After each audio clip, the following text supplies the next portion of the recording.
A.J. Brown went from the wide receiver 5 in first half targets per game. And then the second half of the game, he dropped to wide receiver 60, 2.5 targets per game after halftime. He had 32 total targets in the second half last season. Like, Hold on, time out. I gotta get you to repeat that one again. What was your A.J. Brown 32 targets in the second half? Yeah, he had 32 targets in the second half of games last year. That's just, I did not realize it was that low. That's probably the craziest stat that I've heard on any podcast recently. What? Why are you shaking your head? You're welcome.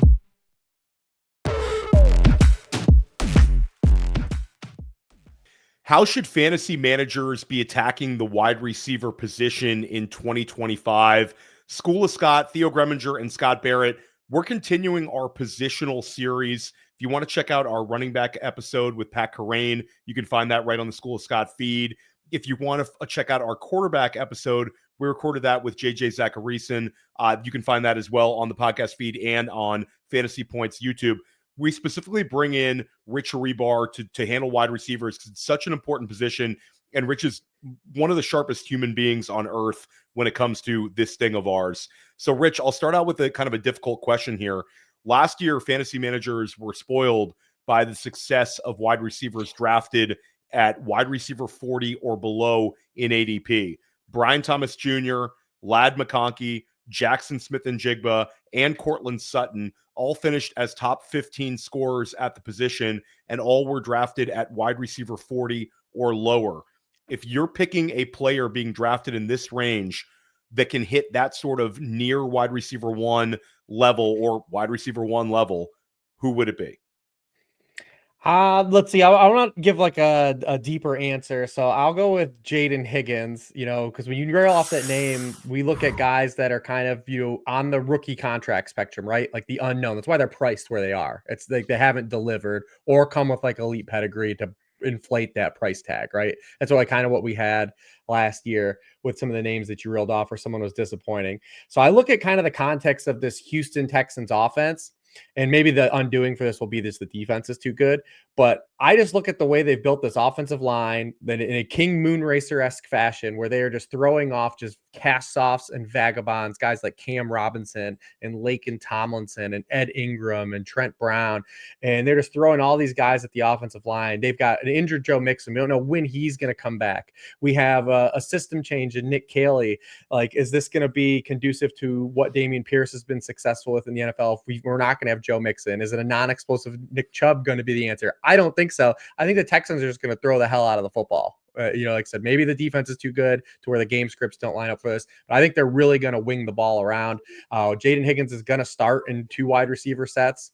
So you got a player here that through the draft process, I really liked. The Texans reinforced that with draft capital. He's a guy that with Nico Collins already occupying a lot of coverage attention, Christian Kirk in the slot, is probably going to get a lot of chances to win, one-on-one. So I look at Jayden Higgins kind of fitting that archetype of like, hey, this is a guy you want to add at his price point just for kind of the upside outcome. I absolutely love it. And we saw each other in New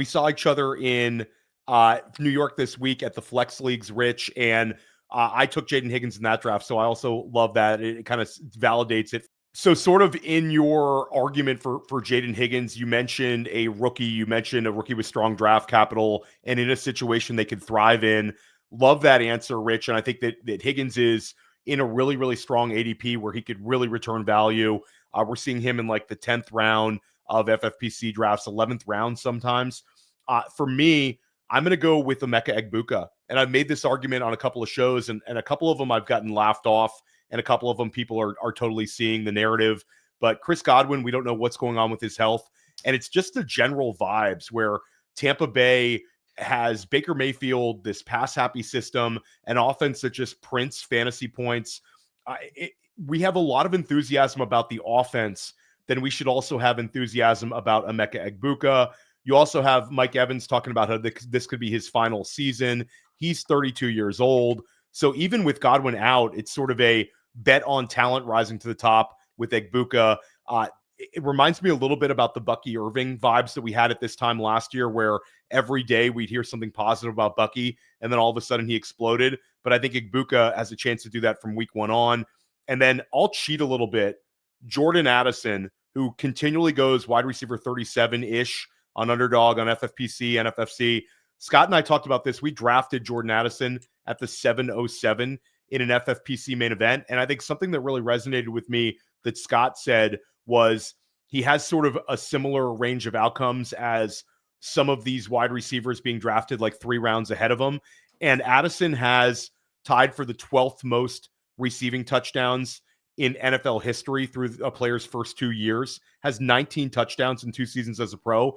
The guy just has huge spike weeks, massive draft pedigree. We like JJ McCarthy. I think Jordan Addison is an absolute steal at ADP. Scott, what do you have? Yeah, I think those are great answers. Both of them are players I really like, Theo. So because maybe you stole them, or maybe I just like this guy a little bit more, I'm going to go with Ricky Pearsall, who's going about wide receiver 45 on just about every site. And I know Rich agrees with this. We had you on last year and you delivered one of the best takes ever, which is just like, working through my rankings, I want to boost all of the McShanahan guys, but honestly, you could just draft only McShanahan guys and have a killer team.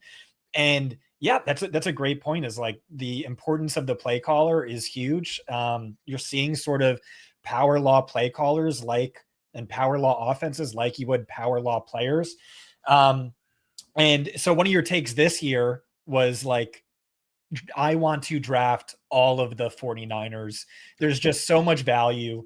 We know like Kyle Shanahan offenses always smash. And now you take out a Deebo Samuel, you take out a Brandon Ayuk for half the season.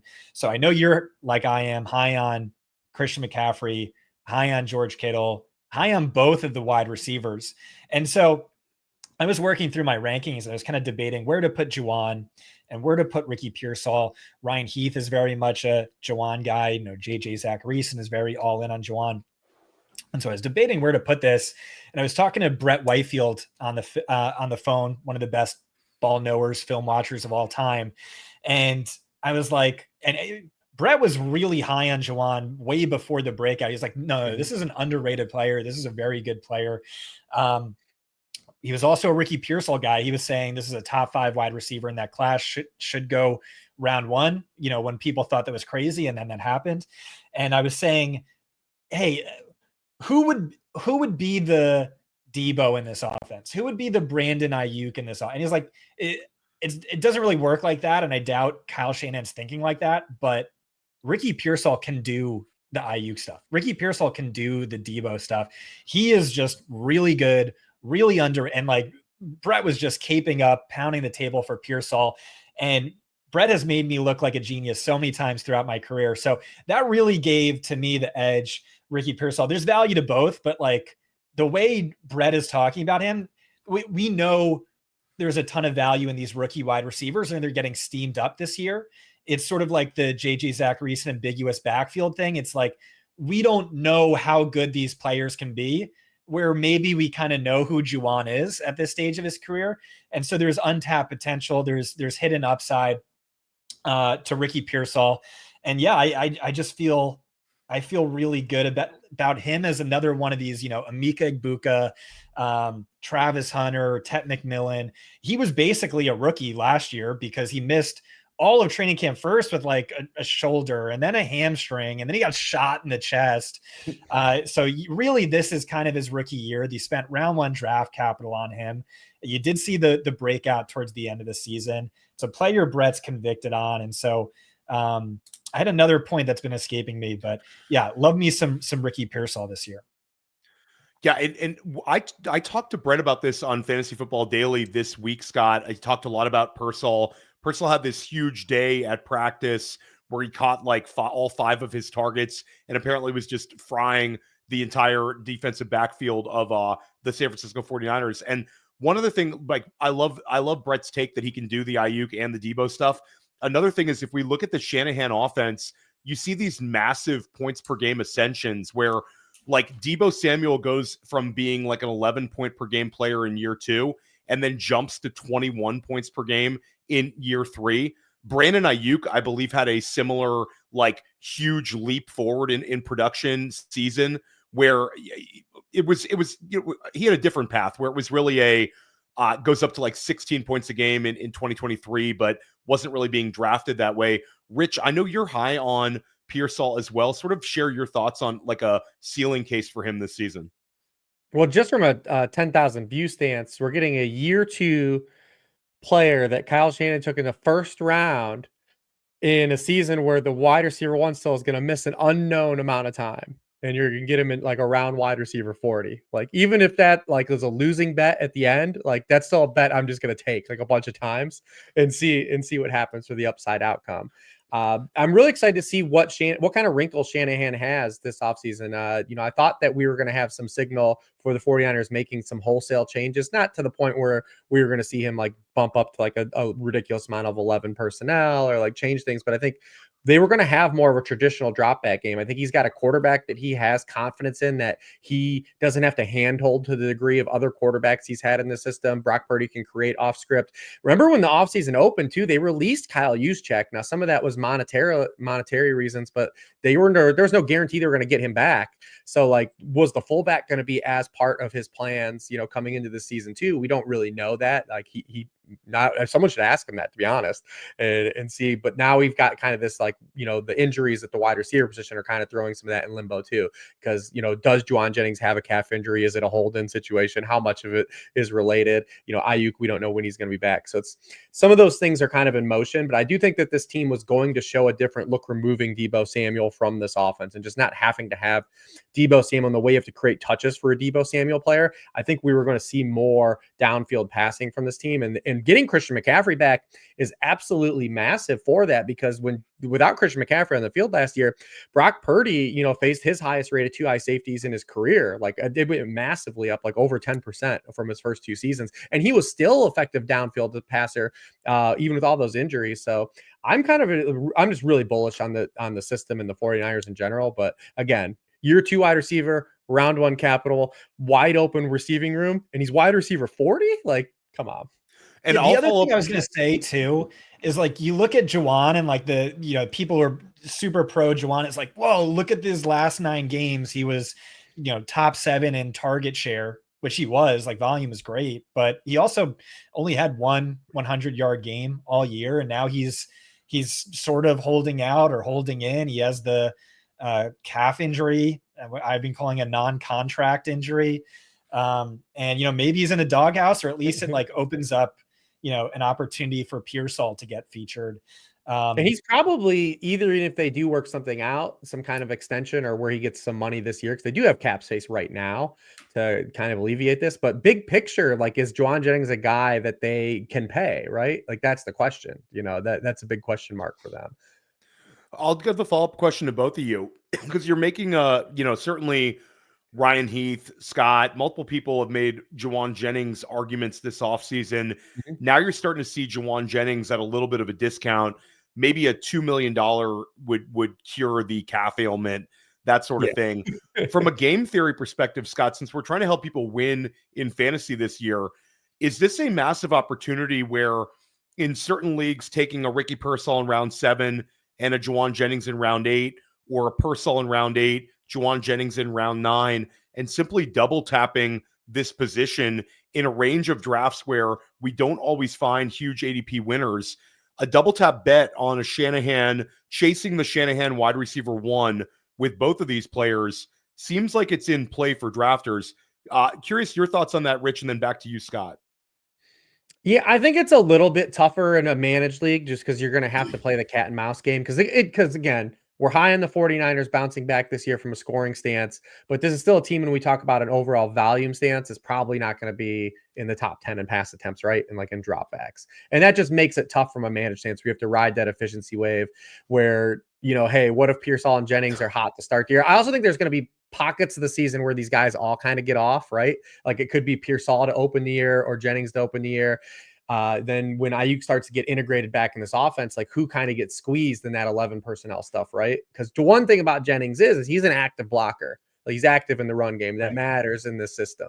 So, does that part of his game get him on the field for more snaps when Ayuk comes back, when they go to like these 2 wide receiver sets? Because there's still going to be plenty of 2 wide receiver sets with Juszczyk coming back. So it's kind of nebulous. I think it's going to float. I think when we look back at the 49ers wide receivers, they're all going to beat ADP. I think all 3 will beat ADP.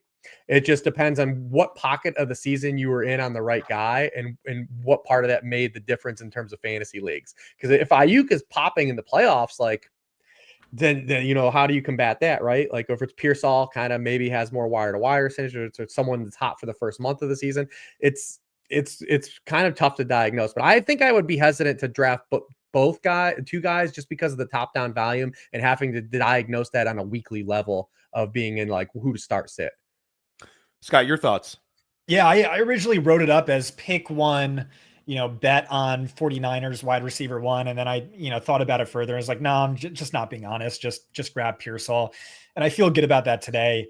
I will say, like, the vibes on Ayuk are horrific. Like, they're really scary. Like, he could come back and just be the guy throughout the playoffs, but I don't think I want to be betting on that personally. And I'm usually more, optimistic on these guys coming back from injury who have flashed like highest end upside. And this one's kind of rough. Yeah. And he's been in Shanahan's doghouse in multiple seasons of his career as well. Rich, what do you have going on this time of year content wise? Yeah, over at sharpfootballanalysis.com, I'm just wrapping up kind of my last 3 series for the draft kit. It kind of just like this living, breathing manifesto over the entire offseason. I'm doing kind of the stats that matter each position this week. Then I have, what we can learn from ADP and ADP trends and positional trends. I always love that. That's one of my favorite series of the year. Put me onto some really good picks over the years. And then the last week will be kind of like my approach to drafts at each position, how I'm actually drafting. Like, because people want like, hey, give me the answers to the test. You gave me a month's worth of articles, and I'm not reading all that. Just tell me what to do. And I know that's why people also sign up for stuff too. So I'm putting a bow up on that. And then that's it. I'm looking forward to the start of the season. I will say this, not to just go long-winded here, this is what I'm prone to do, but this is the most excited I've been about a fantasy season, I think, since I've been in the industry, which is like over a decade. I think when we look at just from a top-down stance of offenses started to figure stuff out last year to like transform some of the defensive meta. The kickoff rule changes were massive for point production. And I think when you look at it from a game theory stance, this is as strong as a top 36 I think we've had since I've been playing. Yeah. And it just offers so much fluidity in terms of roster construction. I think there are just so many ways to play fantasy football this year, which usually isn't the case in managed like snake drafts. Like, usually if you've done one managed snake draft, you've done them all. Like, there are a plethora of ways to construct rosters this season that just haven't existed. And I'm genuinely like excited about this NFL season and fantasy season. Yeah, the third round is loaded. I mean, Scott and I, we talked about this a lot recently. It's just like there's so many players in round 2 that I honestly think round 2 might be the most important one of any round this year, because there's so many players in round 2 that just feel like they have potential to finish as the number 1 scorer in their position. And then round 3 is just about as loaded as it gets. I love that answer, Rich. Scott, if you play Superflex, then woo. Oh yeah, 100%.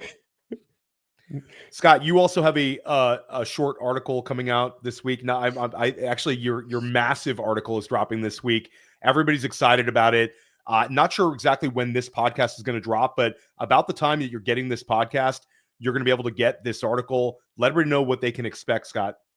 Yeah, it's my big draft plan. It kind of outlines, key strategy, just, like Rich said, just kind of telling you what to do. I have different rules. Like you have to draft this player in round 7 or we're not friends anymore. And I'm mad at you. I give you all of my must draft players, my Exodia plays, which is a very nerdy Yu-Gi-Oh reference. You draft these 5 players, you summon Exodia, you automatically win your league. You could just log out of your draft. You won. Congratulations. And so this drops August 6th on Thursday, Christmas morning. So be sure to check that out. Subscribe to Fantasy Points. Use promo code SCORE+MORE. Get 10% off. Just need a standard subscription to read this one. It's absolute fire. I've read most of it. and it's just a tremendous article. I look forward to finishing it a little later. It's one that you can tell, Scott, just how much work you put into it. It's become like appointment reading.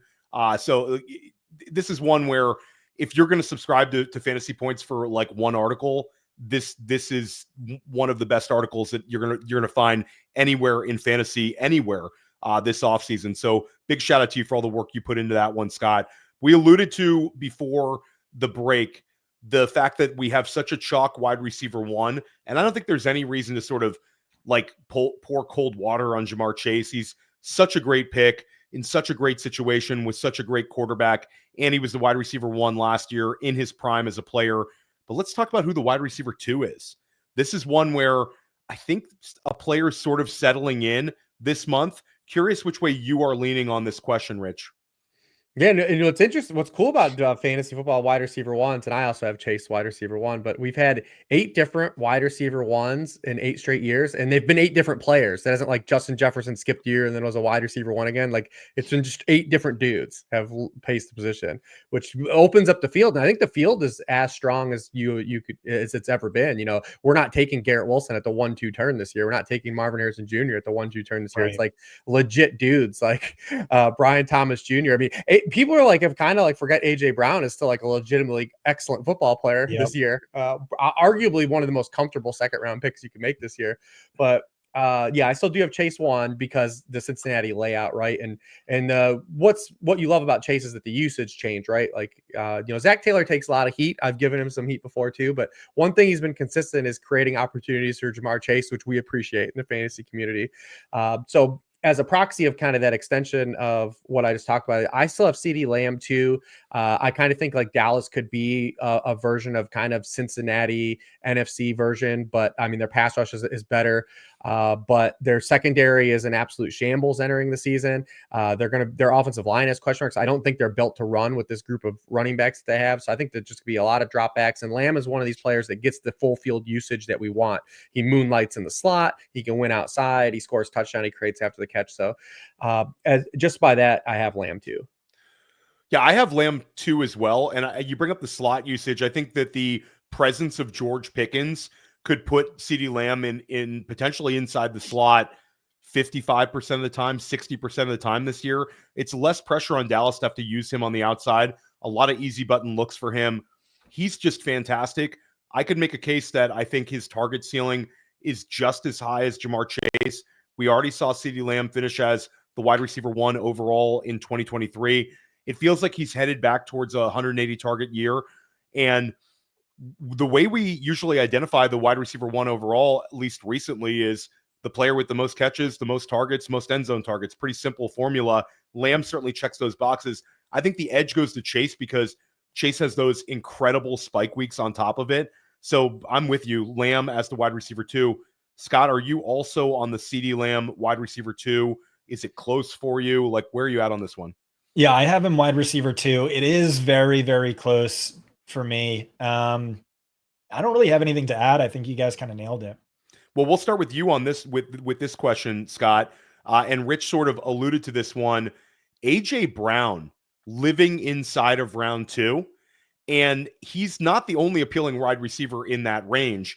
You also see AJ going alongside players like Ladd McConkey, Drake London, and I'm going to take Amon-Ra St. Brown out of this equation, guys, but because he sometimes goes a little closer to the turn.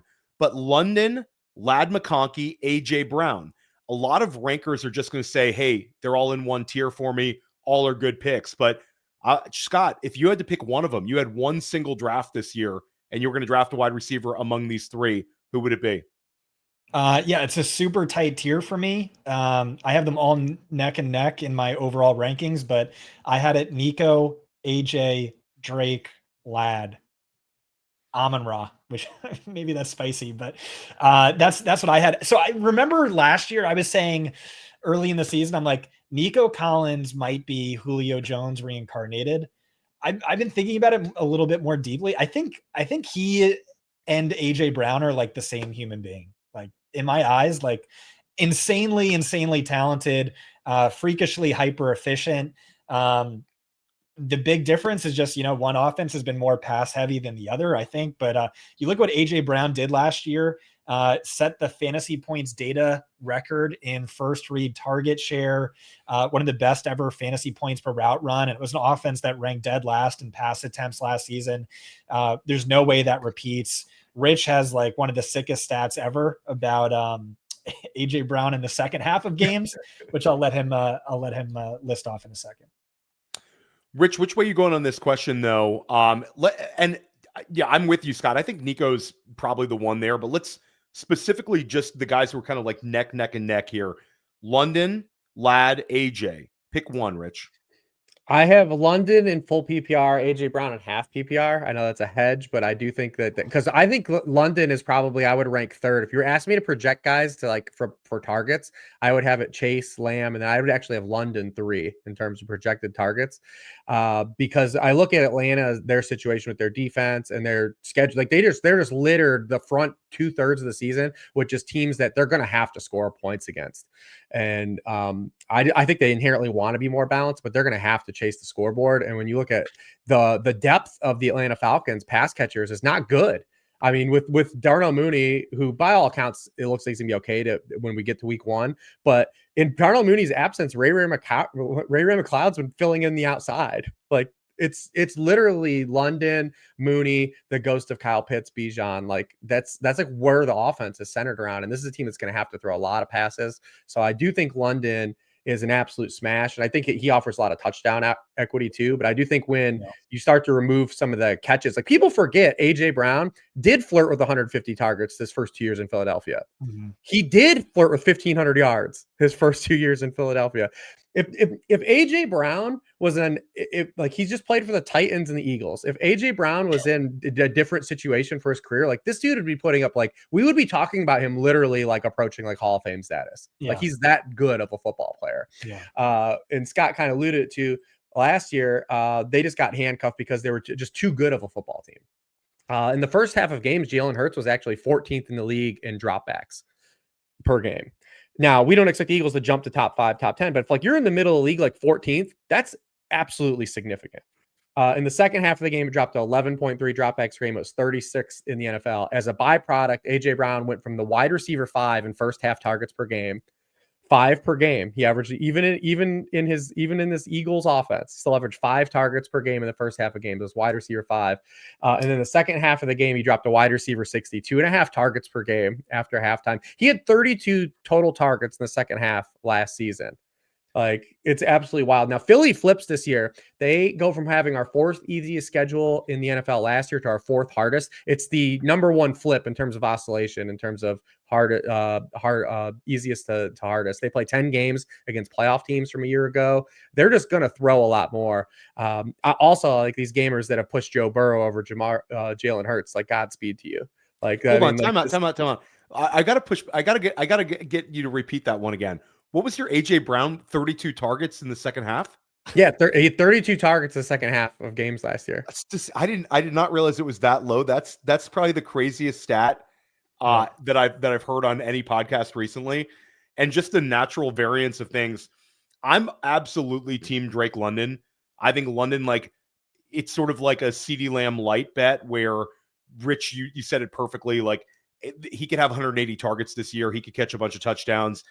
It's an offense where you get all those indoor games, and he had a 39% target share in the games where Michael Penix Jr. started. Incredibly high air yards. I hate that. I gotta beat you up on this every single time you bring it up. I'm gonna keep saying it. I'm gonna keep saying it.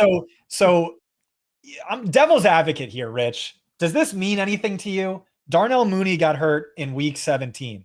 From weeks 1 through 16, Drake London was just 25th in receiving yards per game.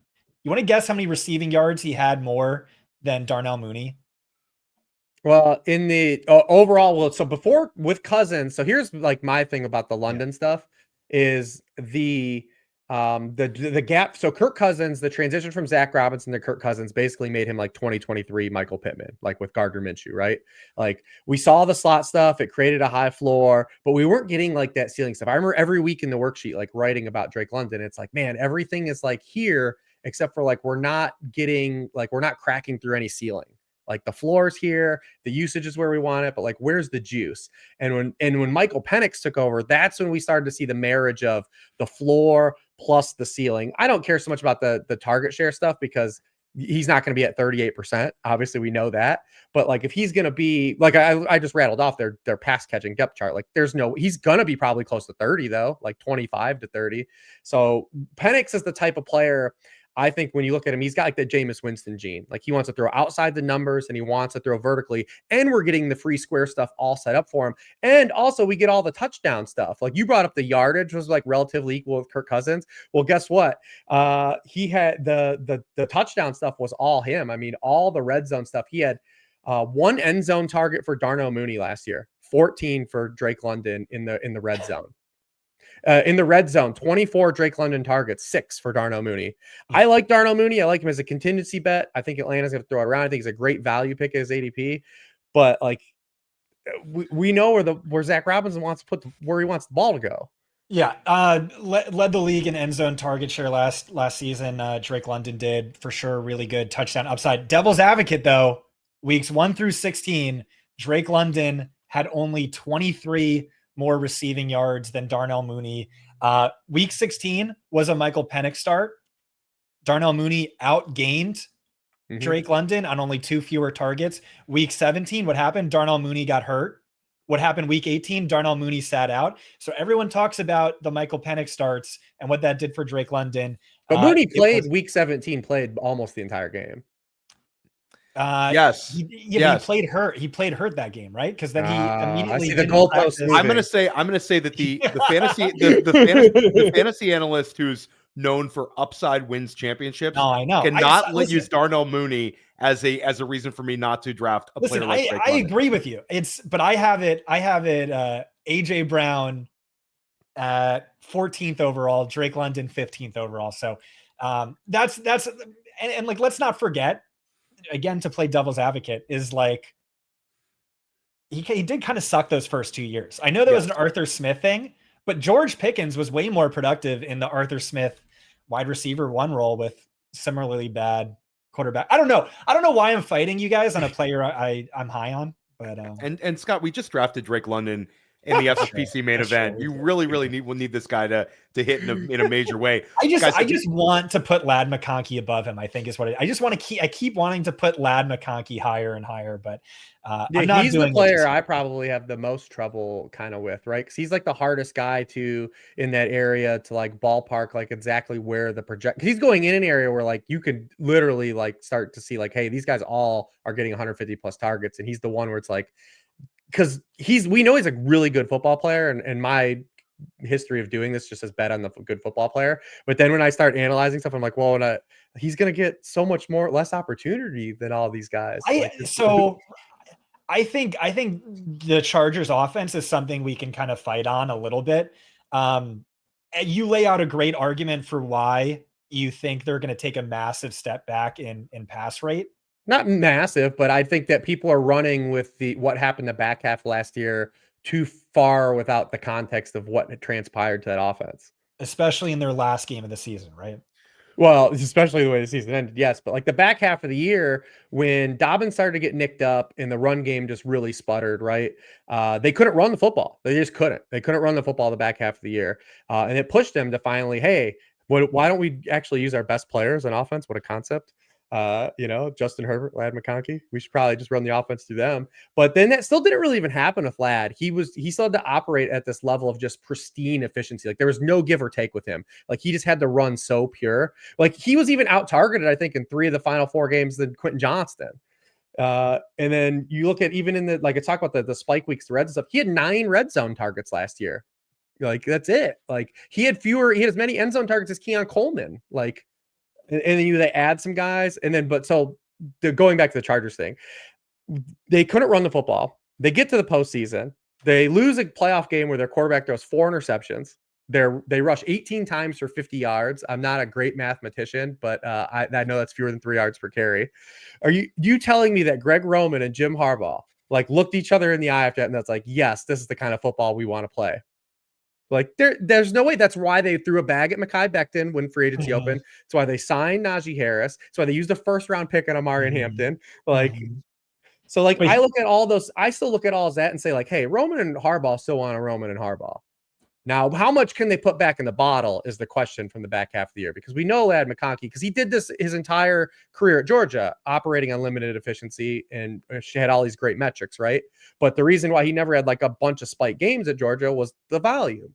And you have to draft him with a firm second round pick. Like he goes ahead of AJ Brown. No. He's going early round 3 in Yahoo right now. If you look at right now.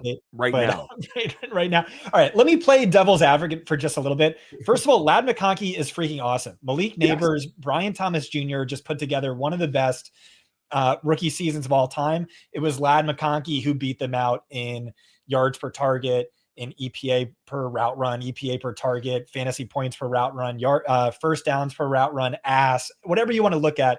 Ladd McConkey, absolutely insane.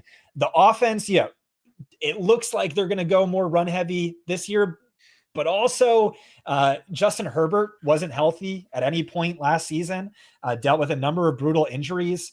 The way Harbaugh talks about Justin Herbert is the way Christians talk about Jesus Christ.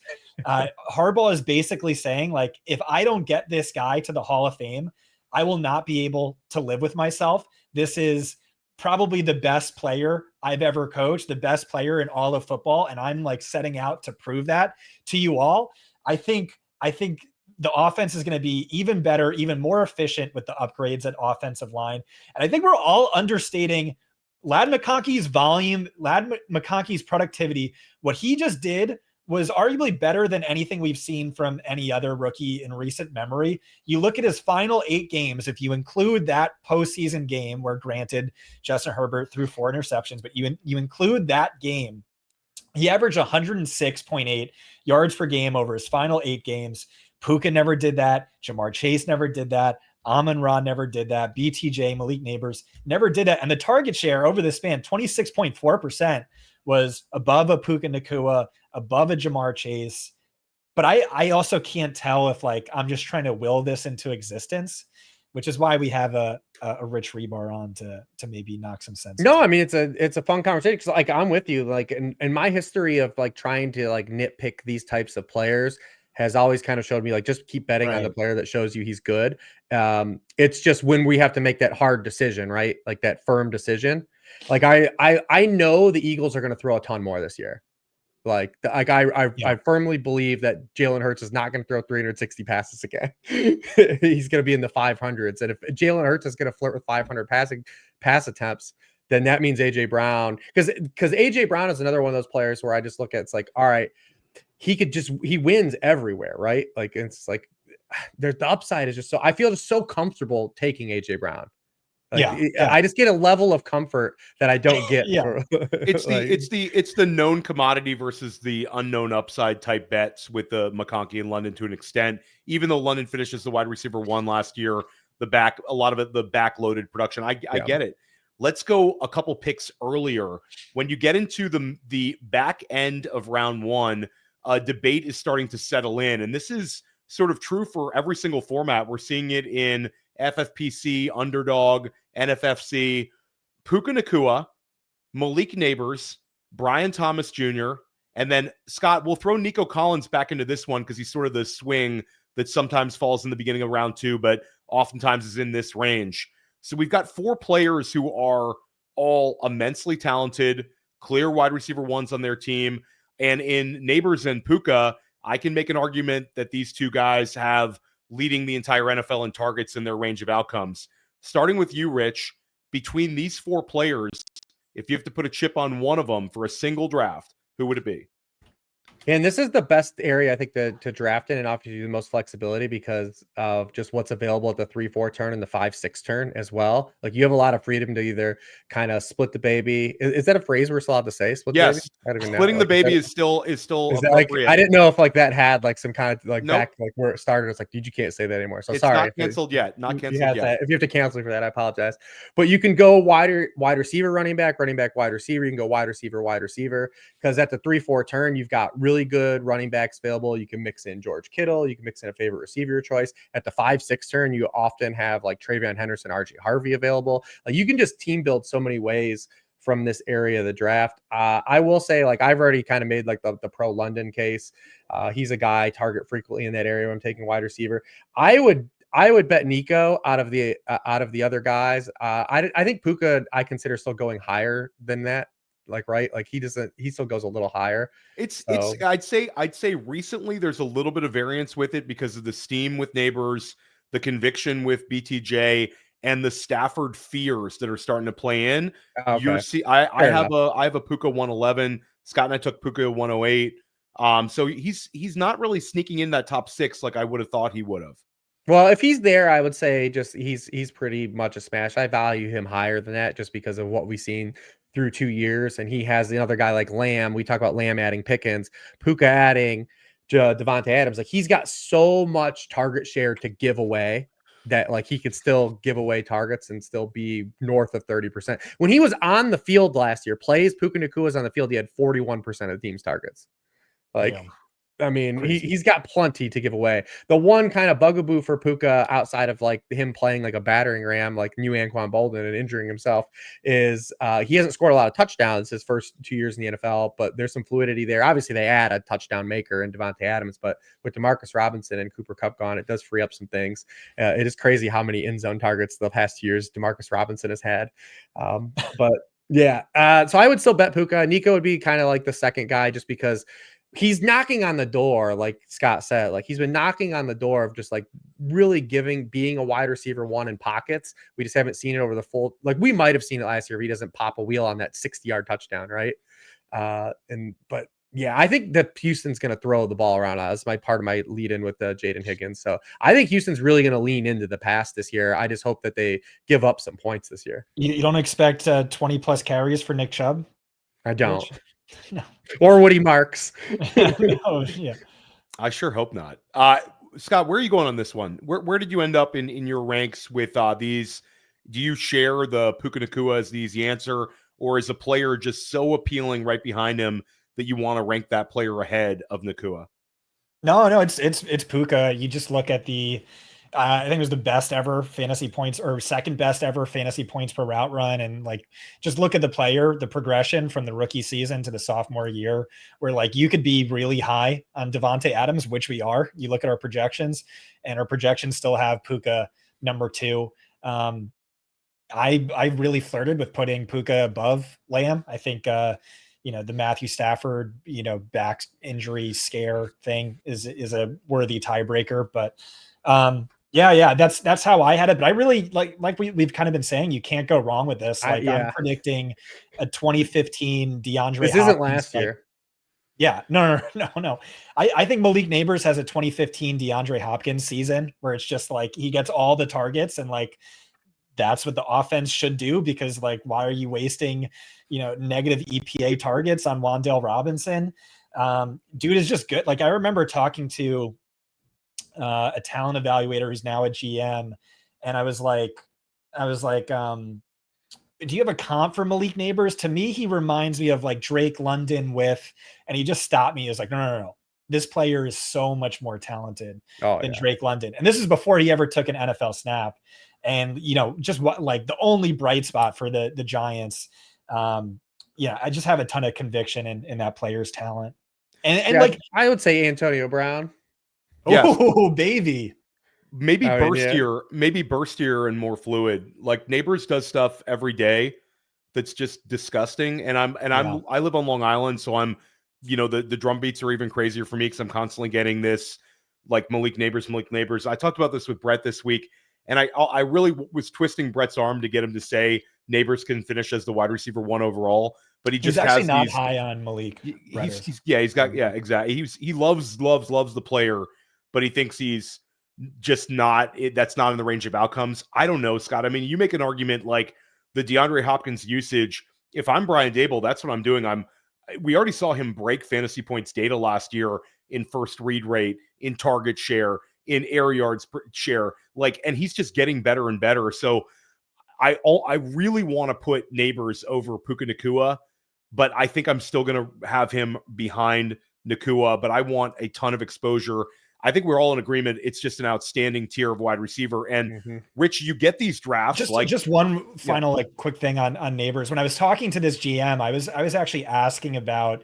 I followed up on BTJ, some of the concerns I had with him. And it's like, oh, you can't take a look at like the discrepancy in targets for Malik Nabers versus BTJ. What happened there is like Malik Nabers is like a bit of an asshole who like demanded his 10 plus targets per game, whereas like BTJ was much more comfortable taking a back seat. And you saw that last year where I think there was a game where Malik Nabers only had 6 targets and he was like so quick to throw Daboll under the bus. So like from a fantasy perspective, you love that he is like an asshole who like, hey, we can lose, but if we're losing, I better get my 12 to 14 targets. And so that's part of the reason why I love him. I feel so comfortable where even my disdain for Russell Wilson is I feel confident in this player. And I love BTJ too. It's just like he's been the one odd guy like I don't have like a ton of exposure to just because I've liked some of the other guys just more splitting hairs. Like I absolutely love him as a player and want to bet on him. It's just like, I just have been I've been placing my bets on the other guys. Well, let's stay with BTJ for a moment. Just a question for you guys. And we're always a little bit, I made this comment to Brett and Scott before. Scott, it feels like every time we do one of these shows and it gets released like 2 days later, some big news happens. So I don't want to be as reactionary to the moment. But yesterday we heard Liam Cohen say, at the time we're recording this, the day before we heard Liam Cohen saying Travis Hunter maybe 80% of offensive snaps. And we can debate how he said it and all that, but it's sort of out there. Wouldn't the presence of Travis Hunter on the field for 80% of the time, Rich, sort of actually free BTJ up to bump inside and actually do what Liam Cohen talked about with him, where he could play some slot? Last year, sort of a sub 25% slot share, where they're going to get. And it went up once Kirk was hurt. Then that's when BTJ took off because of the stuff we talked about with all the other guys, like the full field usage stuff. Well, wouldn't you agree that the full field usage is going to be there from the jump? Oh, yeah. With the presence of Travis Hunter. So the bull case for BTJ, it's really more your conviction for the other guys right around him, and you're more comfortable taking BTJ at the beginning of the second. Was that sort of how I'm reading you? Yeah. I mean, my one thing is I want to just at least pause on anointing Liam Cohen being like the next wizard. Like I need more.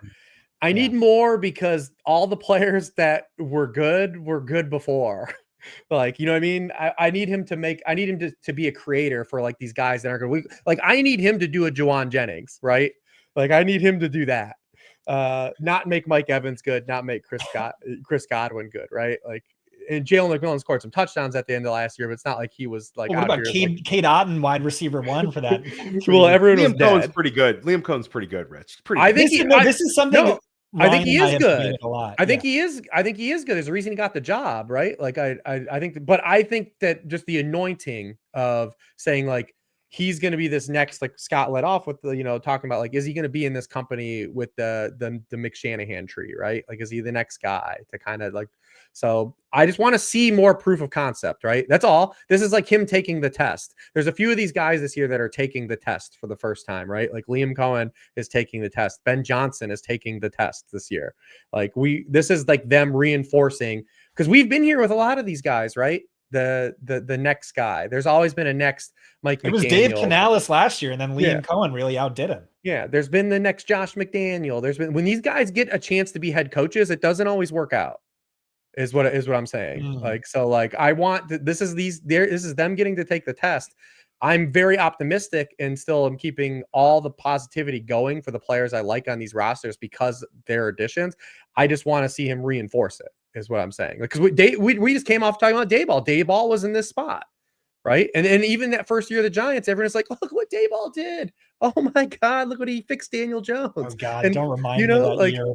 Yeah, I'm a Giants fan. All my friends were like, "What do we think about the Giants this year?" I'm like, "There's no way we make the playoffs. There's no, and if we do make the playoffs, it's a mistake." And then they made the playoffs. Yeah, and so I'm optimistic for years after that. But. Yeah, I'm just a little more comfortable. But I mean, BTG I think is an excellent pick. I think if you were to say like, "Hey, I like BTG more than you do," I'd be like, "Cool, thumbs up." I mean, it's just, you look at what the guy did last year with Mac Jones. Yeah. And it was just so absurd. One of the most productive, most efficient rookie wide receiver seasons ever. Don't forget, he dealt with that like brutal back injury for And he was 4 or free in 5. DFS for like 5 of those weeks. Like they didn't even like change his DFS price. What really excites me is he had the best slot fantasy points per route run and fantasy points data history. And it was like orders of magnitude better than the next closest season. And this is something you have heard Liam Cohen talk about is getting him involved in the slot. And that was why Chris Godwin was one of my Exodia players last year. Is like the Liam Cohen was like, oh yeah, Cooper Kupp, Chris Godwin's going to be our Cooper Kupp slot. And I was like, sold, done. Like, that's amazing. And it's like, even if that's not the usage we get for BTJ, just getting him there more often, more screens, taking advantage of his freakish athleticism can go a really long way. So I have him as an easy round 1 pick, late round 1. I've thought about putting him up even higher. I'll be honest, now the kind of Travis Hunter is scaring me a little bit. You're hearing about, him getting the slot snaps. You're hearing about him getting the screens so much though. Yeah. Yeah, it's definitely one of the offenses that we really are going to keep our eye on in fantasy football. So we've talked about head-to-head ADP choices for drafters in round 2. We've talked about head-to-head ADP choices in multiple levels of round 1. Rich, you talked about early in the show just how good drafts are up until like picks 36, and just the depth and quality and dangerous clicks, so to speak, for drafters to make, and these incredible builds and flexibility we have with our builds as well.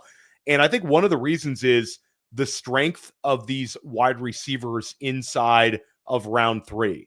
Right now we're seeing a really clear tier here where it's the resurgent Tyreek Hill, Garrett Wilson, who could potentially lead the NFL in target share in a lower volume passing offense, T. Higgins, who was absolutely sensational last year, Jackson Smith and Jigba, who finished as a wide receiver 1 as a second-year player last year in Seattle, and then Devontae Adams, and let's throw Marvin Harrison Jr. in this mix as well. They're all sort of going inside of round 3. Occasionally, these guys go inside to the end of round 2. Occasionally, one falls to the beginning of round 4, but they're all sort of living in this range. Rich, if you had to pick one player from this range of wide receivers who has a, top 3 type scoring season in fantasy, who would it be? I mean, it's got to be Tyreek, and no player gives me is a less easy click than Tyreek, right? Like, no player. When I'm on the clock and I don't take Tyreek, I have so much FOMO. And when I'm on the clock and I do take Tyreek, I'm like, I hope this works out. Like, it's just, he's that one guy this year. He's like where he's priced. Because if Tyreek was like mentioned with the like that list of dudes we just went through, it would be easy to avoid him, right? Like, it'd be easy to say like, yeah, no Tyreek. But now that Tyreek is going like in this other spot, especially when you start with like Jamar Chase or CeeDee Lamb and you're staring at like, I could have Jamar Chase and Tyreek Hill. Like, what? Like this could be the how do teams recover from this? For the range of outcomes. And I mean, maybe he is just like gonna do like the Antonio Brown thing and like just mentally just be checked out and not do something. But it seems like everything has just been nothing but positive this offseason.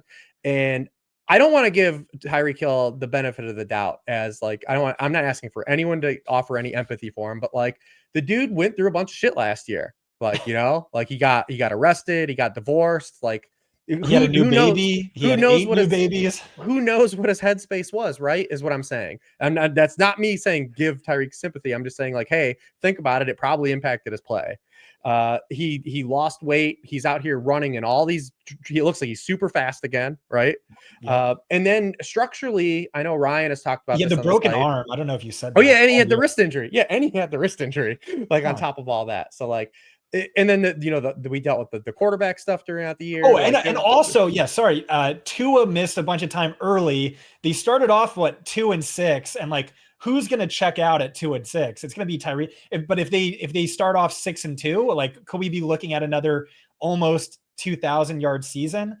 So not to jump in, I'll throw it back over to you, Rich. To me, Tyreek is like the ultimate upside wins championships bet in round 3.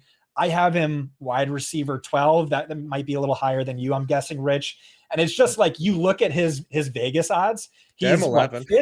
He's 5th or 6th in odds to lead the league in receiving yards, and he's like 20th in over under. Like same odds to lead the league in receiving yards as Drake London, who has an over under like 300 yards higher. And so like that's kind of shows you where could he finish as the overall wide receiver one? Yeah, his odds are up there with anyone, but there's different risk factors at play. And so that's ultimately where I landed on him. What Ryan and I have debated a lot of Tyreek, and we talked about a lot of the positives you brought up. And what it comes down to more than anything might be, and I'm stealing this from you, Rich, is if the running game is working. And so it is. That's what it all comes down to. Yeah. That's what it all comes down to. I know Ryan has talked about this too. Mike McDaniel talked about this specifically. Yeah. Because Miami ended up facing the highest rated 2 high safeties, right? And there's a reason they faced a lot of 2 high safety looks anyways, because they're the fastest wide receivers in the NFL, right? But the first 2 years under Mike McDaniel, if you went 2 high safety against Miami, what'd they do? They just ran the ball down your throat. Last year they couldn't do that. They've tried to make some changes here, but because of that, they weren't able to generate any downfield passing. Like the downfield passing stuff went off a cliff. Tua was like, there's a reason why Achane and Jonnu, their targets rate spiked. Tyreek only had 3 catches of 30 or more yards. He only had 13 catches of 20 or more yards last year. Like these are just like significant, like massive dips. And it's why he doesn't show up in some of I think like stuff like the ass stuff too. Like, of course he wasn't getting open on that stuff. Like, but now if we're able to run the football a little bit better, and granted, Miami's another team, like they don't have to have a top 10 offensive line, but they didn't have top 10 offensive lines the first year with Mike McDaniel either. If they just have better fortune of health, if James Daniel and Savi can play as the additions interior, Austin Jackson, like Devin Achane had amazing splits with and without Austin Jackson on the field. Like his explosive run rate nearly doubled. His stuff rate went down 5%. His success rate went up almost 10%.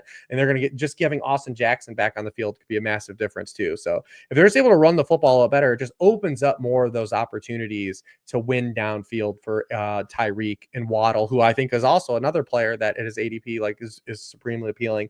The Dolphins and the 49ers are the 2 teams where I think people are over factoring in what happened last year, the results, and not kind of pricing into still the upside that all these players possess. Yeah, it's interesting to me, guys, because like I get it, and Scott, I made the parallel between 2023 Keenan Allen and 2023 Tyreek Hill in terms of the ADP price tag you have to pay and the potential scoring outcome. I think Hill, like if it's a chasing upside completely situation, I get it. It's also an older player who has all these crazy quotes and all this craziness going on. I'm just curious, the one player who I would have expected maybe one of you guys to make the bull case for, but is sort of just there in ADP right now, T. Higgins. T. Higgins last year was 18.5 points per game. A lot of metrics on fantasy points data. Higgins was hitting really, really highly. Well, it's because we had the run out though, right? Like that was as pure as a wide receiver 2 can run in fantasy football.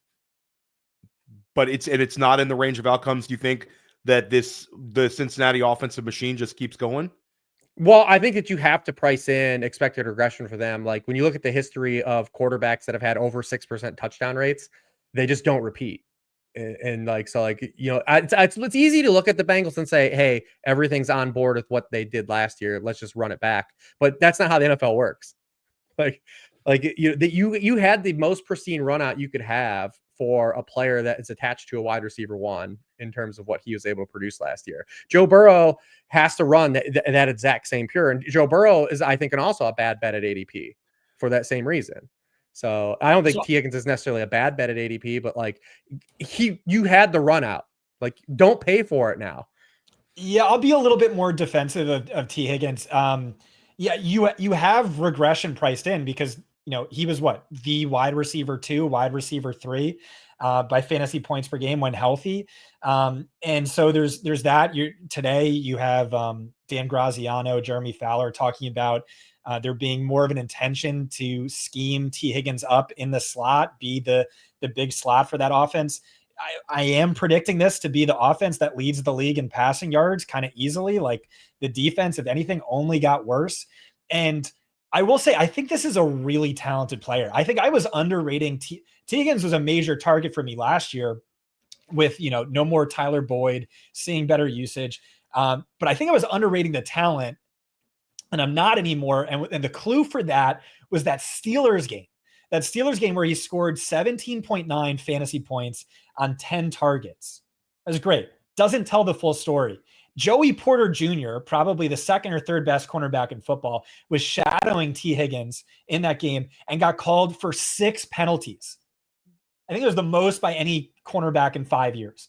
And in leagues where DPIs count as fantasy points, he would have scored over 30 fantasy points. After the game, Mike Tomlin was asked what happened there, and he said, when we play Shaq, we're going to use our foul. So like intense reverence for a T. Higgins, where it's like, yeah, Jamar Chase is the best wide receiver in football, but T. Higgins is up there. And because Jamar Chase is the best wide receiver in football, it opens a T. Higgins up, and Joe Burrow might be the best quarterback in football. So that's just a defense for why I have him. I mean, I still have him high too. I'm just saying, if we're talking about from like a roster construction stance, and you're talking about players that could potentially be the wide receiver 1 overall, T. Higgins' path to be the wide receiver 1 overall, I think is probably a lot lighter. I mean, just 12.5% of all wide receiver 1 scoring seasons since 2010 have come attached to a player who also was being drafted as a top 12 receiver on the team. So like, it's just when you line them up against some of these other guys, it's easier to find that path. But I think T. Higgins, from like a floor to contingency upside stance, makes sense where he goes in ADP, especially if you've taken like a Lamb, right? Like if you've taken a Lamb, he fits those teams really well. Or maybe you took a running back, maybe you took Bijan, and now you're doing AJ Brown plus another receiver, right? And it's T. Higgins. Like those are the rosters I think he makes the most sense for. I think when he's your actual wide receiver 1 is when you could start to like have the rug pulled a little bit. I love that answer. And Rich, you can make a very quick answer for this one. We mentioned the 3, we talked about like 4 LSU wide receivers for about 45 minutes earlier in the show. So let's give Ohio State just a minute of your time. I mentioned Jackson Smith-Njigba, Garrett Wilson, and Marvin Harrison Jr. Which of those 3 players scores the most fantasy points this year if you had to pick one? Oh, God. I would lean JSN just for the system he's in and the belief of just the opportunity he's going to have. I think a lot of people think JSN can't play outside because he really hasn't been asked to yet.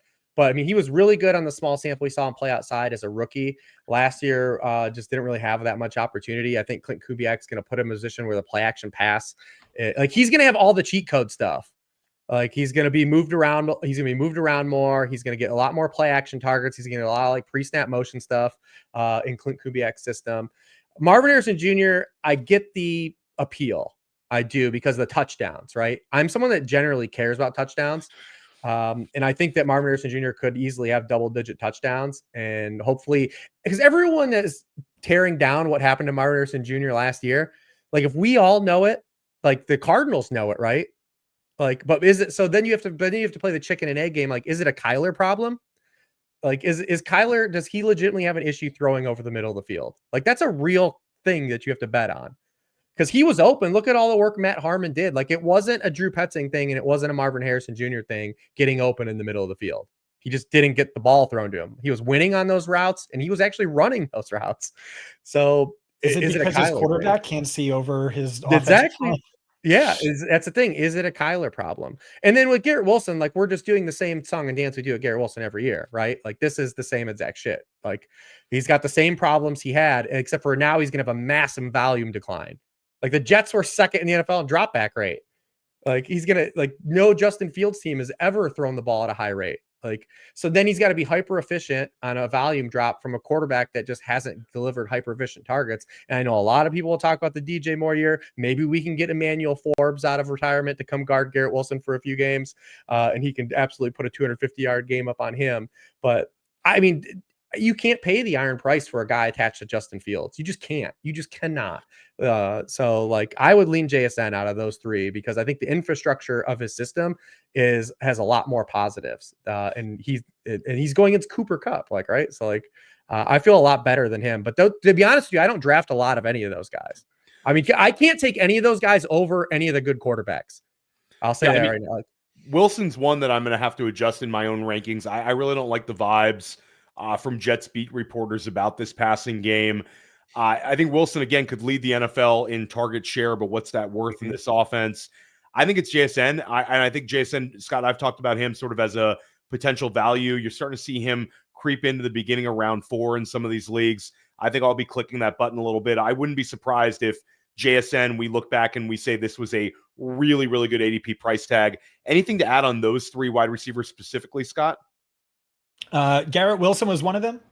Garrett Wilson, Marvin Harrison Jr., and JSN, the Ohio State. If you could draft Jeremiah Smith, I'm kind of a hater on all 3. I take him this year. Rich. Here's a crazy Garrett Wilson stat. 2022, 7th in targets, 31st in fantasy points per game. 2023, 4th in targets, 34th in fantasy points per game. 2024, 3rd in targets, 34th. So top 7 targets every year outside of the top 30 in fantasy. That's so bad. Like, is he just the new Deontay Johnson? Or is he just, or do the fantasy gods hate him and he's like forever doomed to have a horrible quarterback and a bad offense? It's kind of mind blowing. You know, we're always like targets are earned, chase the volume, but this is one of the guys where that doesn't work. How could you possibly click his name over Josh Allen? That's a whole nother interesting story, Rich, and the elite quarterback tier versus some of the guys around him. We might go back and say, why were we even considering fading this top 4 quarterbacks, top 5, if you consider it top 5? I love that one. Because I know it's a wide receiver show, but in context, like these are the decisions you have to make in your fantasy football league this year, where these wide receivers, you're going to say, I need a wide receiver. But Scott put like a whole list of other dudes. I think you're better off waiting, getting that elite quarterback at that price point and just getting other dudes out of the other tiers. That's how I have it in my overall rankings. So let's do one more head-to-head ADP decision here, guys. Go a little bit later in drafts here. We're going to talk about, these are the back-end wide receiver 2s. We'll throw them all in sort of a lot here. Let's go with Mike Evans, Xavier Worthy, DK Metcalf, Terry McLaurin, Rashee Rice at a discount. Again, I'll repeat it. Mike Evans, Xavier Worthy, DK Metcalf, Terry McLaurin, or a discounted Rashee Rice. And I'll go, we could go further if you guys want to make this a larger tier. This is so easy right now, so might as well. Okay, so Scott, you answer it right now. Who's the clip? Oh, it's Rashee Rice. Easy. Like I will. So right now, you look at ESPN, Yahoo, NFL.com, ADP. He's going round 5 on every single one of those sites, and you just take that 999 times out of 1,000 is the guy who's going to be a fantasy wide receiver 1 when he's healthy, and you just forfeit 2 to 6 games like that. That is the, I play to dominate, have a team that dominates throughout the playoffs. I play to finish first, not finish middle of the pack. And so I think that one's easy. Rich, your answer on that one? Slam dunk. I would say this. I will. The only thing reports out of camp is like 90% target share. Like it's just like, I really just think like the offense runs through him just like it did. It was a small sample last year. Oh, well, we do have the back half of his rookie season as well. But yeah, sorry, go ahead, Rich. No, I was going to talk about the flip side, the replacement value stuff, which is gamers have historically been bad at understanding, is that you don't take a 0 for Rashee Rice in your lineup. Right. And typical baseline, if you go back to old, Fantasy Douche days, he wrote an article about man games and understanding replacement value. And if you just got baseline wide receiver production in place of Rashee Rice, which you're not getting because you're also operating assuming suspensions at the front of the season, you'll be operating with everyone at full strength and no bye weeks. So you're probably going to get even better than that. But even if you factored in just baseline, this is what you're getting, baseline replacement value production for him. And he continues to operate at even a discounted pace. I ended up with him. I gave him a 3-game suspension just as a baseline.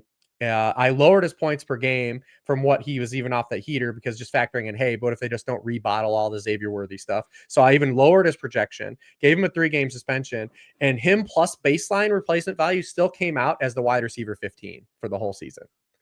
I wrote about this when Julian Edelman was suspended. I'm dating myself, back in 2018 when he had the PED suspension. His ADP plummeted because people were like, he's suspended to start the year. We don't know, whatever. He dropped a wide receiver 30. He came back, was the wide receiver 12 the rest of the season. So with baseline replacement value, you had the wide receiver 5 at wide receiver 30 pricing. That was your Chris Hogan's ADP also went bananas. So keep that in mind, Xavier Worthy drafters. Nice.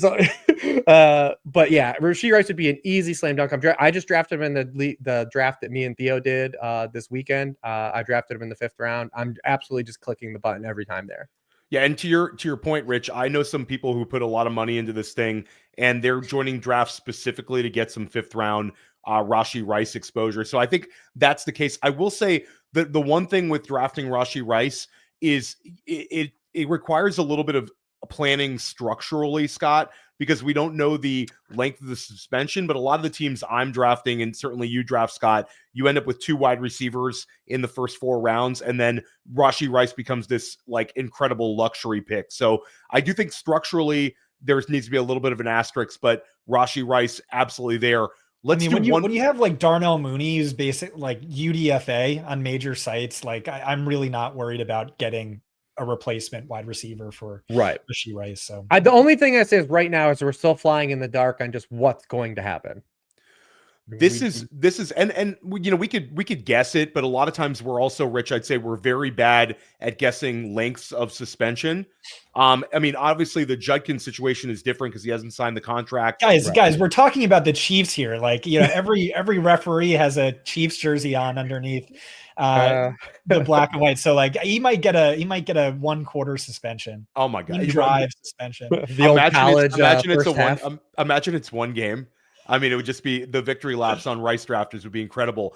Now, we're getting into a really fun tier here, and I think this is a very, very important question. This might be our most important head-to-head ADP decision. You start getting into the high-end wide receiver 3s that sometimes touch into wide receiver 2 land, and this is a really appealing tier. I think more appealing than the last guys we just talked about. Ted McMillan, George Pickens, Jameson Williams, Devonta Smith, and then we might as well throw Waddle and Zay Flowers into this tier as well. But I'll repeat it again. Flowers. He has no business. Okay, fine. Leave Zay Flowers out of this one. Let's keep it a little more streamlined. The guys that I think Scott and we've talked about these guys a lot. Ted McMillan, George Pickens, Jameson Williams, Devonta Smith, and Calvin Ridley.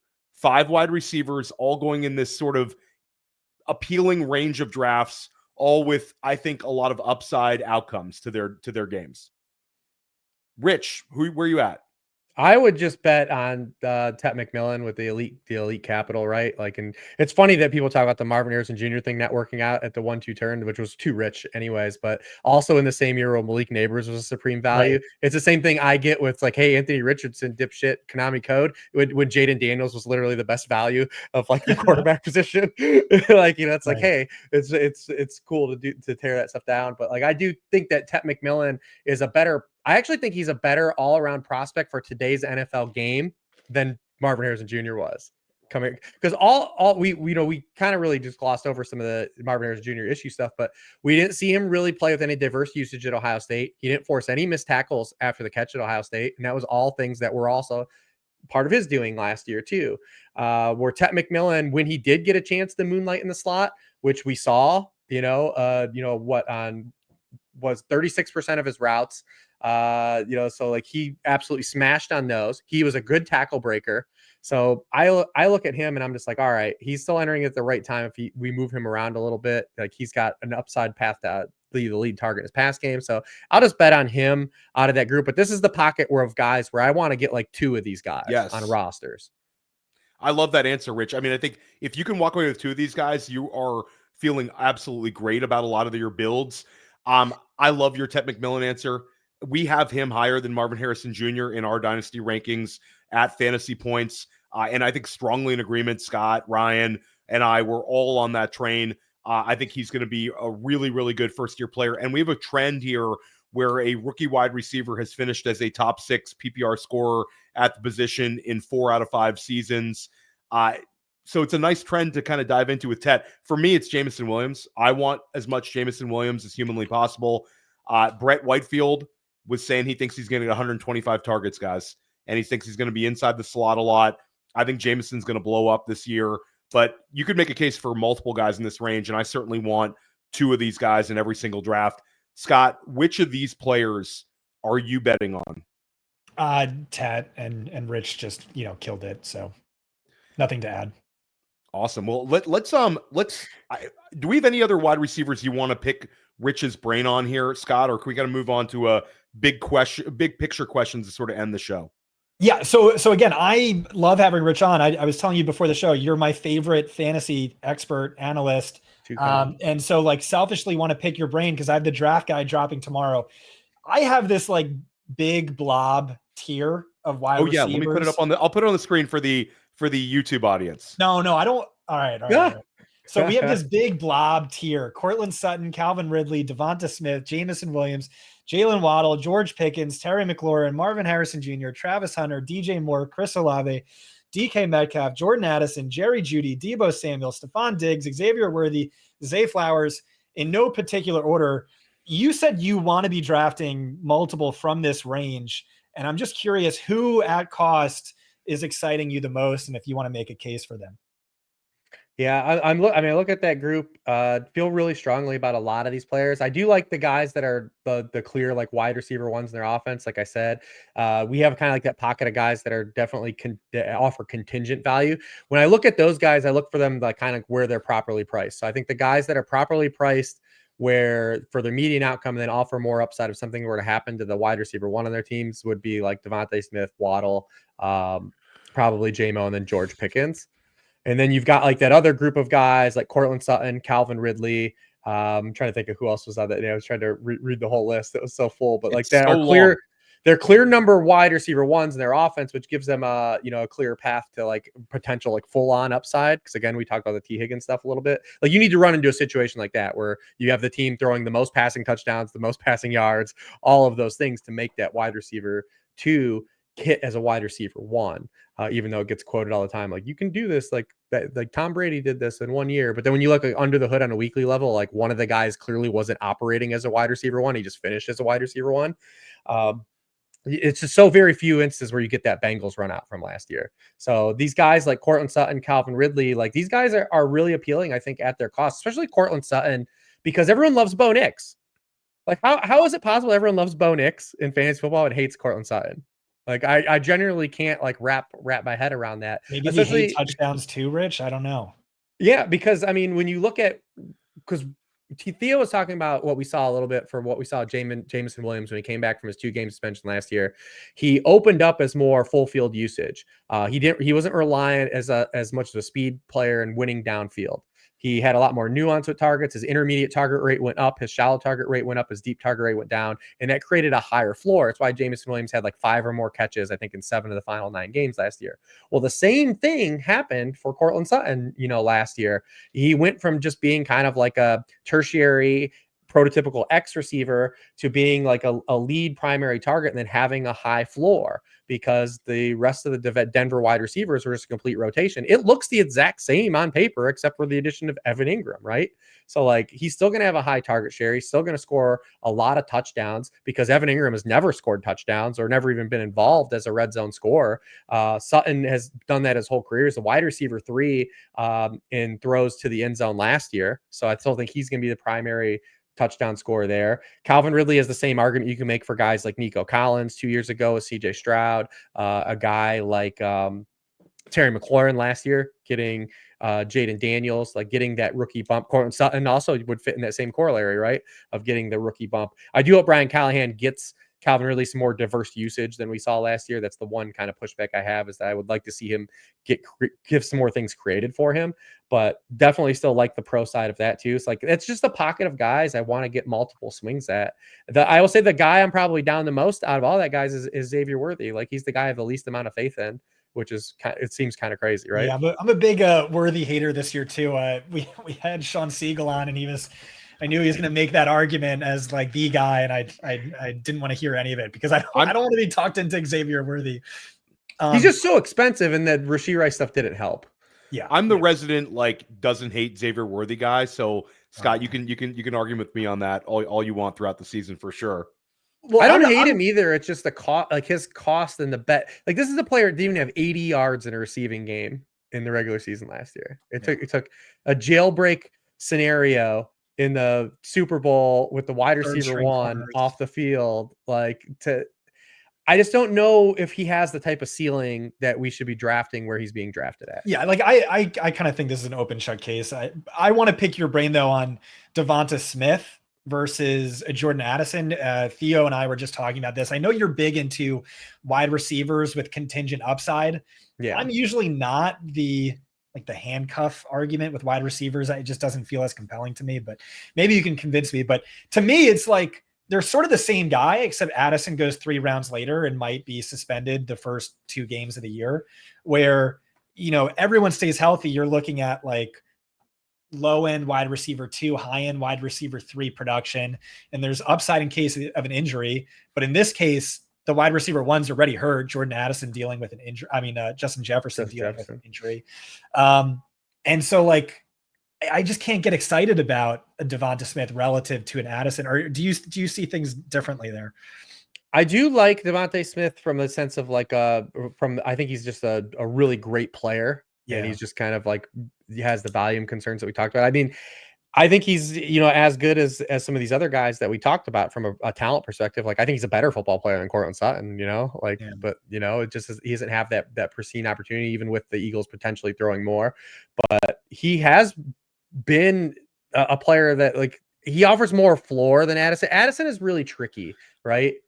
Like Addison's tricky because he's the guy, like the prototypical better and a best ball guy. And then we have Minnesota. Every signal that Minnesota has given us this entire offseason is that they want to run the ball more. They want to insulate JJ McCarthy more. So it's like, if we're going to have like a reduction of passing volume, who does it hurt? It's not going to hurt Justin Jefferson. It's going to start to hurt some of the fringe guys, right? And Addison, in the games where he doesn't score a touchdown, has just been dead, where that hasn't been necessarily the case with Devonta Smith to the degree where it's been Jordan Addison. Now, granted, he does score a lot of touchdowns, like Theo said. That does help. Yeah, he does score lots. He's a dead man in your weekly lineup. Addison's the guy you always talk yourself out of, like for like a stretch, or you're like, I'm going to bench him. I'm going to bench him for this great matchup. And then he has a 3 touchdown game. And you're gonna be like, God, dude, it's the Addison law, Rich. If you bench him, he scores 30. Yeah. It's just, but I'll say 6.9 PPR points per game in games without a touchdown. Like, it's an unusable player. That's rough. Yeah. That's rough. But also, guys, entering year 3, and I think a lot of the Addison projections this year are baked in with him and TJ Hawkinson having about equal amount of targets. What if we see a 15-20% more targets for Addison? Hawkinson just doesn't hit that certain level that we're used to with him. So I think there's a lot of like contingent outcomes with Addison. It's just, and also I'll throw out with JJ McCarthy being able to extend plays with his legs, maybe that opens up a few more downfield connections with Addison, and Rich, you get those big long touchdowns from him. So I just think Addison's explosive. He's been hyper productive, and he gives us those spike weeks. All it takes is like 2 or 3 more spike weeks to the final numbers. And you're talking about a player who beats his ADP by like 15 positional spots, 20 positional spots, like we talked about. So he's such an easy click for me. And in best ball, it's one of the easiest clicks. Redraft, it's an easy click. Best ball, it's almost an automatic one. Ryan Heath agrees with that one as well. Putting you guys on the spot, because you guys both opened with Pearsall takes. Heads up, you can only take one, Pearsall or Addison. Who are you taking? I'm gonna. It's a cheap. They're gonna end up with pretty similar ADPs, I bet. Yeah, it's probably, for me, it's probably Jordan Addison. But I'm fine taking both. How about you, Scott? I don't know if I'm being honest here or not, but I have Addison higher in my rankings, but I think it's just like, because ADP, Addison is wide receiver 35, Pearsall is wide receiver 45. But like you said, they're probably going to end up around the same. Yeah, there's a lot of convergence right now in ADP. Rich, we covered so much. You've been so generous with your time. I wanted to get this question because Scott really wanted to get this one earlier in the show, and I think it's a fantastic one. Talk about how we're sort of living in the post. Okay, hold on. Let me preface this. Go ahead. So I think Rich is the best macro guy in the game. And so I was watching your show with Jacob Gibbs, and I loved your take on this. Is very similar to what Max Toscano has said on my show earlier in the offseason, but we're living in the post spread era where it's so much where running backs matter again, the running game matters again. And, it's so crucial for offensive play callers to marry their run game with the pass. You brought in how the Vic Fangio defense really changed the game and also like potentially ruin the careers of Deshaun Watson, Russell Wilson, and Kyler Murray. So I would just love if you can kind of dive deep into this for our audience and maybe talk about what this may or may not mean for fantasy football in the year of our Lord 2025. I'll try to gloss over it. So I did a series on, the state of the NFL and trends and how we can apply that to fantasy football. So I'll just try to hit some of like the top down bullet points. The first of those articles is absolutely free too, so you can check it out. But we started to see offenses had some answers on offense too. The kickoff rules were absolutely massive, and the NFL adding another 5 yards of touchbacks this year is going to be really huge too. But the NFL, like you said, was shifting to more 3+ wide receiver stuff, more spread offense. And the counter to that was defenses started playing more, base nickel. We started to see defenses get lighter in terms of defensive fronts because they didn't have to respect heavier sets. In 2024, we were able to see offenses kind of counterpunch by kind of pivoting away from that. Nickel defense had increased year over year for 4 straight seasons. Last year was the first time it dropped from the previous season since 2019. 2-eye safety snaps did remain at the second highest rate over the past decade, but maybe we started to see some of that, like that like the limitations where it goes. The first time that rate did increase from the previous season over the entire sample. Teams, again, the way they did that was they used run heavier sets as a counter. Offenses had 3 or more wide receivers on the field for their lowest rate since 2019. It was still 62.9% of the plays. So it's not like 3 wide receiver stuff is like going away, but they used 12 personnel, which is 1 running back, 2 tight ends on 22.1% of offensive snaps, is the highest rate in the 2000s. 2 tight end snaps were over 10,000 snaps last year. That was the first time that happened since 2015. And what we started to see is like this impact the NFL on a couple different levels for fantasy football. So when teams started to increase their rate of 11 personnel, 3 wide receiver stuff, and spread offense, we started to see that actually hurt wide receiver ones for fantasy football because the targets were starting to get spread out. As now teams are starting to reduce that and pull things in, teams have now started to use their wide receiver ones in a different capacity. We don't have the usage that we saw for like Andre Johnson or Julio Jones or AJ Green, like the prototypical X wide receiver, right? That used to dominate fantasy football. Now these alpha wide receivers, because the offenses want to get them the football. We talked about this. There's literally no receiver that's a better example of this transition through the meta than Jamar Chase, opening his career as like a lid lifter and then just getting his slot rate go up every year because the team wants to do one thing, right? Get the football to Jamar Chase. And we've seen that now. The past 7 wide receiver 1 overall scorers have all been in the slot for over 27% of their snaps. 5 of them have been in the slot for over 30% of their snaps.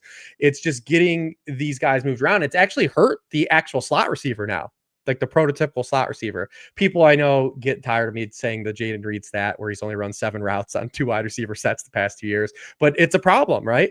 Like it's these guys like Khalil Shakir and Josh Downs who are on these teams that are in low drop back rates and rely on them playing in more 3+ wide receiver personnel. It's hurt those guys. The other thing is it's hurt is we talked about with the influx, when we started to see it spike in spread offenses, it started to hurt the wide receiver ones. Now the rate rising in terms of tight ends on the field has started to ding the tight end ones and created a little bit of a gap there too. I have a whole article on this too, so you should check that out. And the other area where this has really impacted everything is we have a new Konami code in fantasy football, and it's the receiving running back. Running back targets now, because teams now are using their lead wide receivers on those line of scrimmage targets. Guess what they're not doing? Throwing the ball to those running backs anymore. It's directly impacted. Running back targets now have dropped 7 years in a row. We didn't have a running back get 100 targets last year. We haven't had a running back get 100 targets in 3 of the past 4 years. Running back targets are just in the toilet right now. Guys catching even arbitrary like plus 50 passes, plus 70 passes. This thing has dropped. That's just why guys like RJ Harvey and Trevion Henderson are absolute auto clicks. Like in that we talked about, if you got that back quarter picks and they're there in the 5th, 6th round, oh my goodness, you want to get those guys. But all of those things, they have a whole series on that stuff. But definitely check out. That's why I want to draft guys though that are built in these offensive systems that operate under this, that operate under center. One wild stat I'll give you as a piggyback off of this, because under center rate went up a little bit because you run those heavier sets, you get to run more pass plays under center. 85% of all pass plays last year under center had play action pass attached to it. And on those plays, 8.5 yards per pass attempt, 5.6% touchdown rate. It remains a cheat code still, in this era. So like, I want guys. Why I brought up the JSN stuff versus the tie. I was using him as a tiebreaker. But I'm not drafting a lot of JSN. I still think that's the tiebreaker of that tier. But definitely go check all that stuff out. It's got like all the motion stuff, all the pattern match stuff that defenses are running and way offenses are countering, because offenses found answers last year, and I want to invest on the teams that found those answers.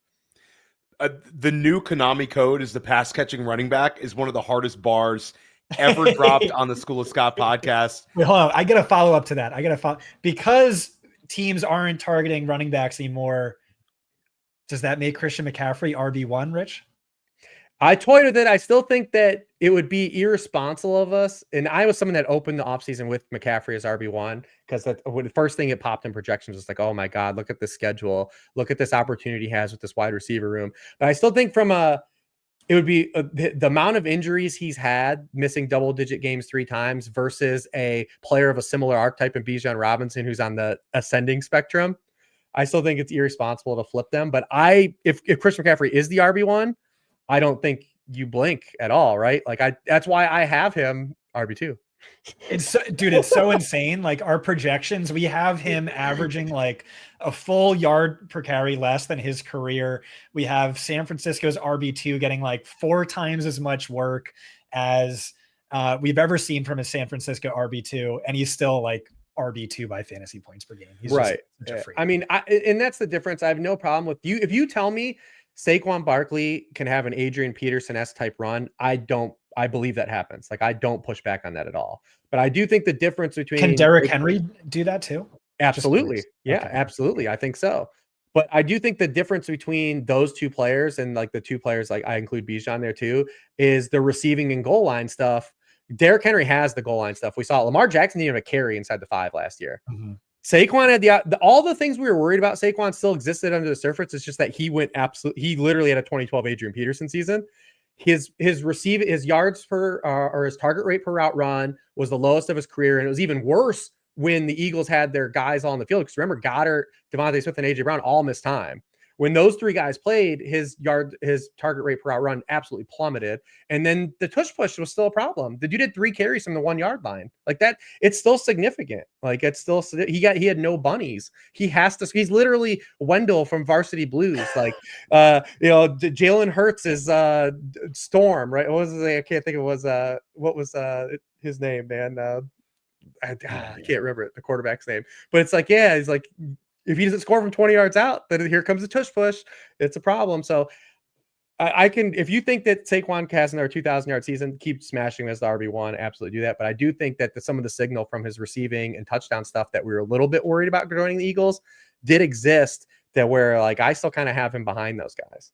Rich, I could talk to you for literally 25 hours straight, and I would love to, and I want to, and I think, that's why, I would love for you to be our most frequently recurring guest. So I want to give you an opportunity to really sell the listeners on Sharp Football and make it worth your while to come on the show. And hopefully you come on multiple times. We could almost so easily segue this into a running back conversation. So where can the folks at home find your work, Rich? Yeah, sharpfootballanalysis.com. I mean, I think that the work I do is a lot adjacent to the stuff you guys are doing at Fantasy Points, especially with the growing, data suite that you guys have. I mean, I love all the stuff that you've put out over all the years. I love all the stuff Ryan's putting out. So it's like, definitely I'm adjacent. If you like Fantasy Points, you're probably going to like the stuff I'm doing as well. That would be like kind of my biggest thing, right? Like if you're already coming to this podcast and you're already consuming from this, like, I'm offering a lot of some same stuff, it could just be another voice. And, hopefully there's a time where all of us maybe congeal. We've always talked about working together. Maybe that happens eventually. I said you're my favorite because you're the one guy who I'll read and I'll be like, oh, damn it. Why didn't I think of that? I can't believe Rich got that, where like you have this uncanny ability to just like squeeze every drop of juice from the stone and like also analyze it from every possible angle, where it's like, if we disagree on something, it's not because like one of us didn't do our due diligence. It's just, we kind of look at it a different way or had a different read on the same data point, you know? We got to ask him. We got to ask him the bold predictions question though, Scott. Before you wrap, this is what I get. Tremendous. And I'll just say, anything that Rich puts out, if he puts out a podcast, listen to it. If he writes an article, read it. It's going to make you better at playing fantasy football. But we've been asking every single guest to drop a bold prediction for the fantasy football season. You've already dropped like a few of them, but give us one big stance you have. Take it any way you want, Rich. Yeah, it's interesting. I was going to say too, if anyone did want to check it out, I was going to offer you guys, say you can use promo code TAKE50 and it'll give you 50% off the draft kit. So it basically makes it the whole thing $15. Look at that. If you want to check that out, the code TAKE50 gets you 50 off your draft kit. Yeah, 50% off. So it's like it's a $29.99 product. So you just get it for $15 and check it out. I would encourage like just the tiers are worth it alone, I would say, but definitely check that out. Yeah. The bold takes. Well, I said I think Drake London outscores Amon-Ra. What do we want to do? I like the Pearsall. I agree with that. That's how I have it. Yeah. I'm trying to think of what else we got that's bold, because I'm so pragmatic. I'm usually bad at these like kind of bold takes, like because I'm sure I know some of them just from reading your work, reading tiers. I mean, I think that. I don't know. RG Harvey and Travion Henderson should be part of your draft plans. That's all I know, especially where they go over Amari and Hampton. So, whoa, there we go. That's a bold one there. Love everything you said on the show until that take, Rich. My bags are packed for Amari and Hampton. But I agree with you. Draft a lot of Travion Henderson, draft a lot of RJ Harvey, and make sure you go and buy Rich's draft guide. It'll be well worth the price. Use the code he just dropped. Stick with us here at School of Scott. We're going to be dropping awesome shows all August long. Andrew Cooper is on his way. Ben Gretsch is on his way. We have a few other huge guests planned. And again, check out everything Rich did. And if you enjoyed this show, go back and listen to the Pat Kerrane one on running backs. Listen to the JJ Zachariason one on quarterbacks. We're going to help you crush your leagues here at Fantasy Points. Use the code Theo2025. Get yourself something off a Fantasy Point subscription. We'll see you soon.